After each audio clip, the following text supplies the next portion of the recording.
And this today as well, a bombshell rocking the Clinton campaign. Brand new details about foreign money flowing into the Clinton Foundation. Major news outlets, including Fox News, reviewing all of the facts that are being revealed in this upcoming book, Clinton Cash.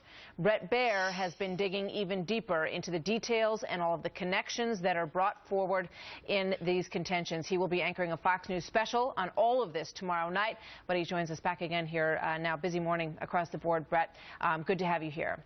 Thanks, Martha. Good morning again. Let's stipulate at the beginning that these stories don't fit on bumper stickers. They take some time to explain and unwind, but it does not make them any less explosive. The bottom line here is it comes down to tens of millions of dollars donated to the Clinton Foundation and millions of dollars in speaking fees to former President Bill Clinton from foreign governments and businesses that had business or policy issues that would somehow end up in front of Secretary of State Clinton. This is based on the book Clinton Cash by author Peter Schweitzer. We had an exclusive interview with him.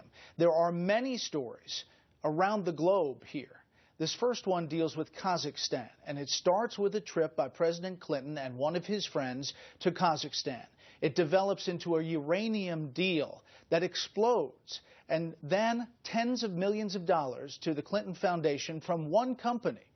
Also, big speaking fees to former President Clinton from this.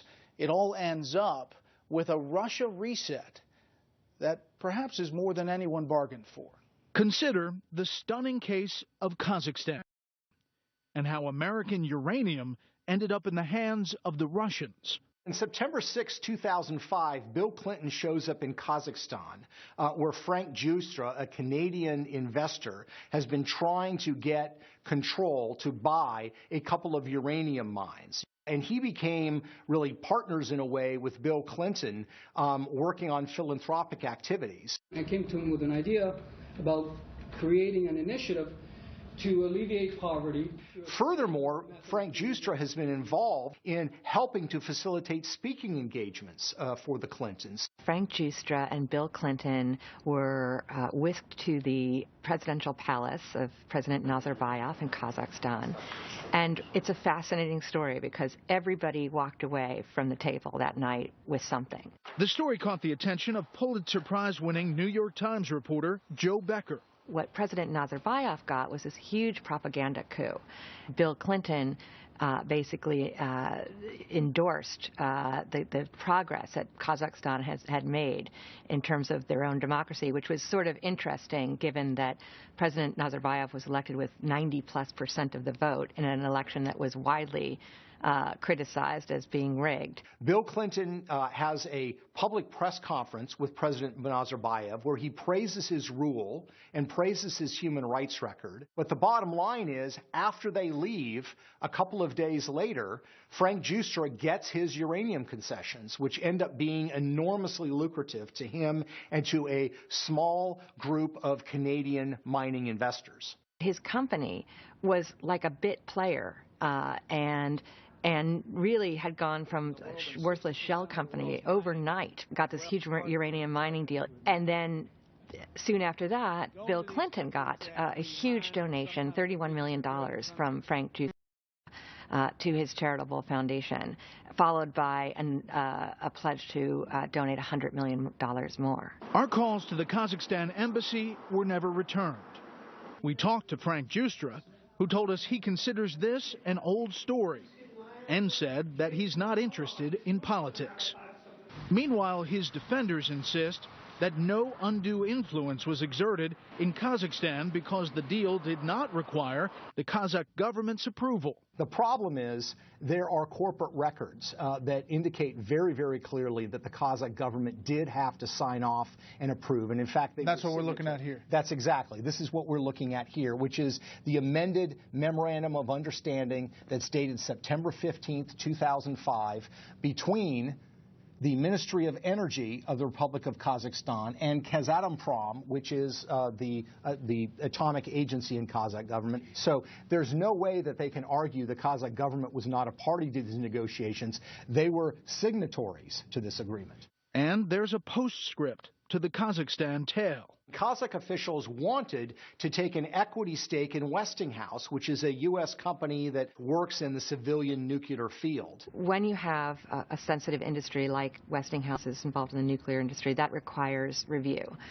by the U.S. government. So the potential investors came to America to see the man who could make things happen. Frank Giustra arranged for Kazatomprom officials to go to Bill Clinton's house in Chappaqua.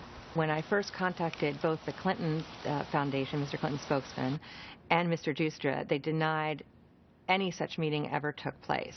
And then when we told them, well, we'd already talked to the head of Kazatomprom, who not only told us all about the meeting, but actually has a picture of him and Bill at the home in Chappaqua, you know, and that he proudly displayed in the office wall, they then acknowledged that, yes, the meeting had taken place. So what happened to Giustra's company that benefited from that deal in Kazakhstan?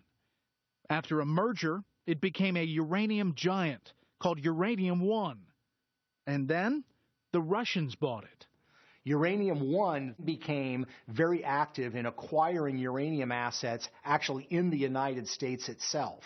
By 2008, 2009, they were a particularly attractive target for the Russian government. And the Russians acquired that target. They would acquire what would amount to 50% of projected uranium output by 2015.